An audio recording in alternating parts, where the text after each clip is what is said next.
This KFAN podcast is sponsored by Builders and Remodelers, exclusive Twin Cities provider of Elements Windows. Get the highest quality windows at unmatchable value. Visit buildersandremodelers.com for more details.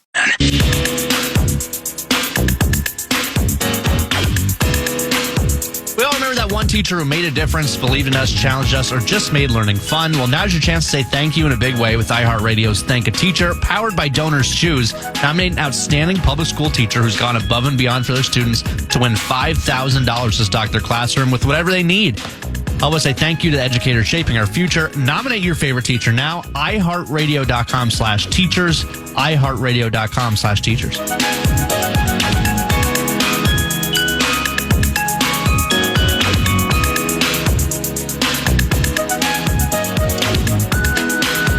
Friday Football Feast continues. Paul Charging with you. Brett Blakemore helping me out as well. Brett, let's go through some of the news of the day. What have you got for me? We got plenty to choose from. Number one. We'll start local, though. Your Minnesota Wild dominate the Blues despite what looked like a shaky, maybe they fell asleep in the second period. Didn't matter whatsoever. Gus Bus, electric, top line producing, depth scoring producing. Pretty much a picture-perfect night for your Minnesota Wild to open the season. They open their home slate tomorrow night against Columbus. That's at Grand Casino Arena. They hated Columbus Blue Jackets. Yes. The Wild have won 5 of their last 6 season openers. They are 7-2-2 in the last 11 against the Blues. Gustafson was fantastic. Looks right now through one game, it looks like a great deal at $34 million over 5 years. Mechanically very sound. Had to make a couple of key saves in the second period when the Wild just could not find a way to manufacture shots, and the ice was just tilted against the Wild for most of that period. And Gustafson maintained the lead, expanded it to 3-0, and Jordan Binnington just not himself. Some soft goals in that game. Kaprizov 3 assists. So an early returns on his deal as well. It was a lopsided affair. 5-0 Wild victory. Yeah, I've never been a Binnington believer. I've always thought he's overrated. Unfortunately, he played really well against the U.S. in the Four Nations face-off, but he's just such a little whiner. You know what I mean? He just bitches and moans all the time. They get him. It's just, I can't stand the guy. So anyways, I'm happy to see him let up 5 goals against our Wild squad. Number two. The Wolves. I don't follow copyright noon to 3. I don't follow preseason NBA basketball as closely as I once did. I didn't realize how much they do play, and it's more similar to hockey where you'll get a couple games in there, but Anthony Edwards played like 27 minutes last night. They lose in New York at MSG to the Knicks 100-95 after overtime. Ant had 17 points in those 27 minutes.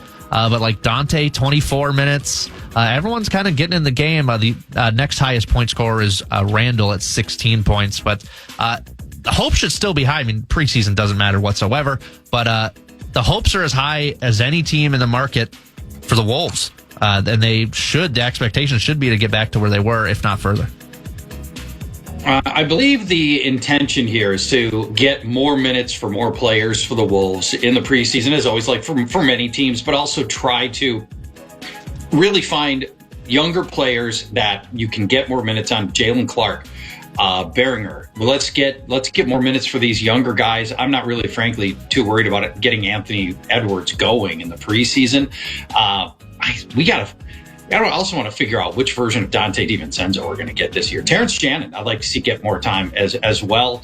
Get some young players in. This team's got to find a viable second point guard, and ideally first point guard, honestly. That'd be really, really helpful. And that's one of the storylines that I'll be following through the preseason, in as much like you as who follow preseason basketball, which is not a ton. Yeah, well, they were playing at the same time as the Wild actual season opener, so exactly. And would end up being a pretty thrilling football game. Speaking of which, number 3. How about that Thursday night football game? I tuned in immediately following the Wild dominating the Blues to find shock horror to Giants beating the Eagles. Granted at home, but still Jackson Dart 34-17 is your final. Weird picks from Jalen Hurts. Just a weird game. Scattaboo looked unbelievable. He did. A weird, which I didn't think, as a honorary Arizona State, just because I have family down there, so sometimes I watch Arizona State football. I didn't think he would do much of anything in the NFL, just because those big bruiser types typically don't translate over to when you play against bigger and stronger guys. He's been playing well. So love Scattaboo, good for him. Love Jackson Dart. Unless they play one of our squads, good for them. Scattaboo's fascinating. It's impossible to like football and not love Cam Scattaboo. Yep. He is everything you think of with football. His teammates call him an idiot. He looks for contact. On one of his 3 touchdowns last night, he's running unabated to the end zone. He veers into a defender at the goal line when he didn't have to because he wants the contact. The feeling coming out of college was that Scattaboo's bit of looking for contact, mowing down guys was very cute at the college level, but would not translate to bigger, faster defenders. So far, that's totally wrong. His game is translating just fine. And, Tyrone Tracy was available and healthy. You barely saw the field. They've got a good thing going in Jackson Dart and Cam Scattaboo. And I think Brian Daboll is very happy to turn the page and usher in a new era of Giants football. And Jackson Dart, the dude just looks like a winner. There was a moment in the game when Jackson Dart got hurt for a play or two. He goes into the blue tent. Brian Daboll follows him into the medical tent. The game's happening, right? And Daboll's in the medical tent, making sure his quarterback's okay. Russell Wilson comes into the game, and the hometown fans in New York are booing him in the game.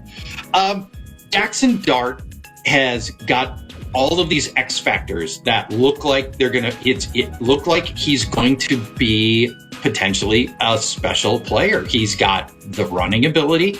The arm, it's a lot of short stuff so far. He's not connecting on deep passes yet, but he threw a lot deep, and he threw deep in college, and so that could come together. But it looks like the Giants have found a far better quarterback. And funny, when your quarterbacking doesn't stink, see also the Colts, Daniel Jones. It's amazing how good your whole team ends up looking, and that's, I think, where we are right now with the Giants. The Eagles, on the other hand, an embarrassing second loss in a row for the Super Bowl champs, and now the Vikings, who will face the Eagles, and we may talk more about this later in the show, we're looking at a scenario where this team doesn't look quite as daunting. Now, they're going to get healthier. They're going to get Jalen Carter back, Landon Dickerson back, Nakobe Dean back. By the time the Vikings face them, the Eagles will be a motivated, healthy team. But I don't know if that's going to be enough for the Eagles to resume form from the team we saw last year. Brett, you and I talked earlier in the show. Yeah. Right now, this offense for Philly is weird. They are 29th in yards, 27th in pace of play. They're dead last in second half points per drive. Saquon Barkley doesn't look like himself. They've had trouble getting to the receivers. It's been a mess in Philly. And for a game that I think most Viking fans probably circled as a loss looking into the season, now looks like it might be a little bit closer to a toss-up for the Vikings against the Eagles when they play in 10 days. Well, and we'll see who's quarterbacking the Vikings going into that game. Probably more on that later. I did want to read one text. We got this earlier on in the show when we were talking about tush push, because at one point during this game last night, there were 4 tush pushes in a row to score a touchdown for the Eagles. Here's a text we got from Scott. He says, "Get over it. The tush push is a football play. As much as I hate the Eagles, I think it is a thoroughly enjoyable football play to watch. And I love it when teams try to come up with stuff outside the box to beat it. Now the NFL and the other teams want to change the system to screw them because everyone else is pouting they can't replicate it. Beauty is in the eye of the beholder. And if you think that is fun to watch, then Godspeed, God bless you.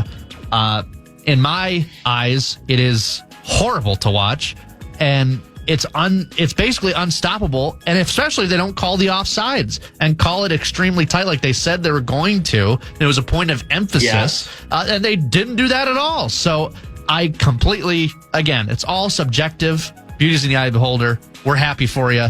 In my opinion, it's ugly as hell to watch. It's not enjoyable football. No. It's fair. They're playing within the boundaries of the rules for sure. They do have to get better. Refs have to get better at calling false starts. That is a problem, and that's something they got to work on. But the catch here is this is a TV-driven sport, and it is bad TV for most people. It has an outcome that is a 90% outcome. We know what's going to happen. The Eagles are going to gain 1.5 yards because they do every time, and only 1.5 yards. There's no upside on the play.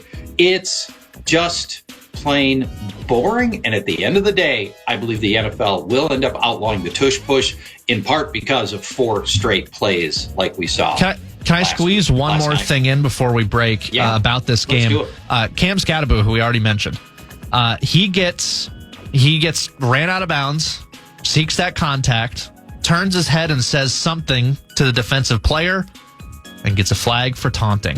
Why taunting is, these are grown men we're talking about here. Fully grown adults. And we have to flag for taunting. Why? Like, if you're going to tell me that the tush push is fun to watch, like, you know what else is fun to watch is a guy telling him what's up, and saying, hit me harder next time. How is that? We've seen taunting for Justin Jefferson gritting and looking at a player.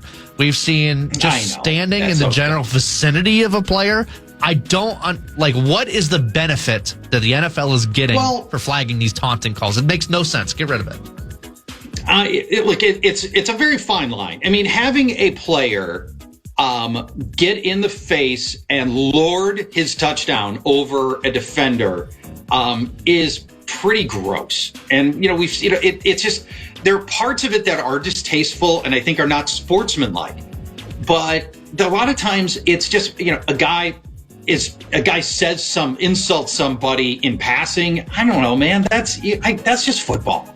That's football, and it's subjective. It's gray area stuff. But man, the fact that if you have any eye contact with a player you just beat and you celebrate in any way, that's automatically now a 15-yard penalty and a free first down. I don't know, man. I think that's pretty messed up. I feel the same way. I feel the same way about this as I do like a home run hitter flipping the bat. If you don't want him flipping the bat and showing you up, keep the ball in the park. The home run. Exactly. Yeah. I'm kind of with you on that. But we are also trying to instill sportsmanship in young viewers who are playing all kinds of sports in life, right? And lording over the defeated is not generally very classy. Makes for good TV, though. It does. That's all I got. When we come back, let's get into the quarterback debate for the Vikings. Who will be the starting quarterback in 10 days? Is it Carson Wentz? Is it J.J. McCarthy? Who should it be? Let's talk it through when we return to the Friday Football Feast.